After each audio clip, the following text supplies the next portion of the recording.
साल 1818 मराठा साम्राज्य संपुष्टात आलं आणि पेशव्यांना उत्तर भारतात बिठूरला जावं लागलं।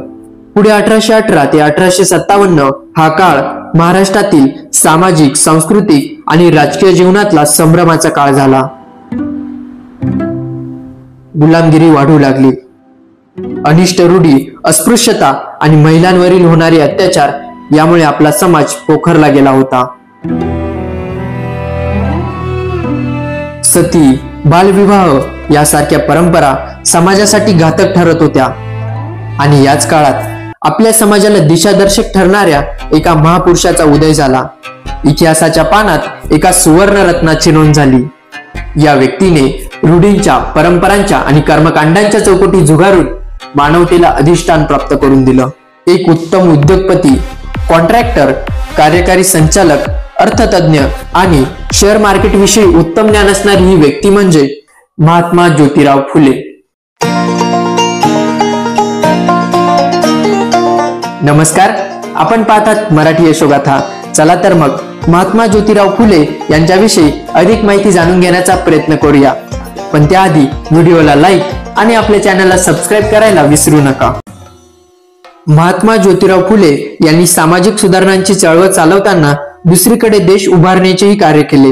दिनांक 1 जानेवारी 1848 मध्ये त्यांनी मुलींसाठी पुण्यातील भिडेवाडा येथे पहिली शाळा सुरू केली।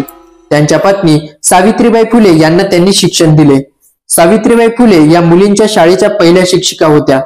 महात्मा फुले यांनी 1882 मध्ये हंटर आयोगाकडे सर्वांना प्राथमिक आणि माध्यमिक शिक्षण सक्तीचे आणि मोफत करण्याची मागणी केली। शिक्षण देण्याची जबाबदारी ही सरकारची असावी असेही त्यांनी सुचवले। महात्मा फुले हे पुणे कमर्शियल आणि कॉन्ट्रॅक्टिंग कंपनीचे कार्यकारी संचालक होते।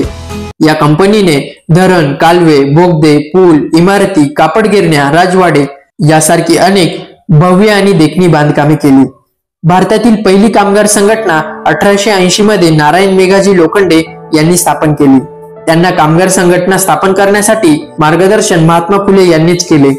महात्मा फुले यांनी सत्यशोधक समाजाची स्थापना करून समाजात चांगले बदल घडवून आणले। त्यांनी विधवांच्या हक्कासाठी संघर्ष केला। 1864 मध्ये विधवा विवाह घडवून आणला।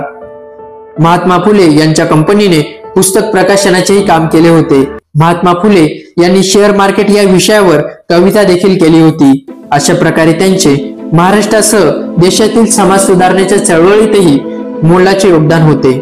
महात्मा ज्योतिराव फुले यांच्याविषयीचे तुमचे मत तुम्ही आम्हाला कमेंट बॉक्स मध्ये नक्की कळवा।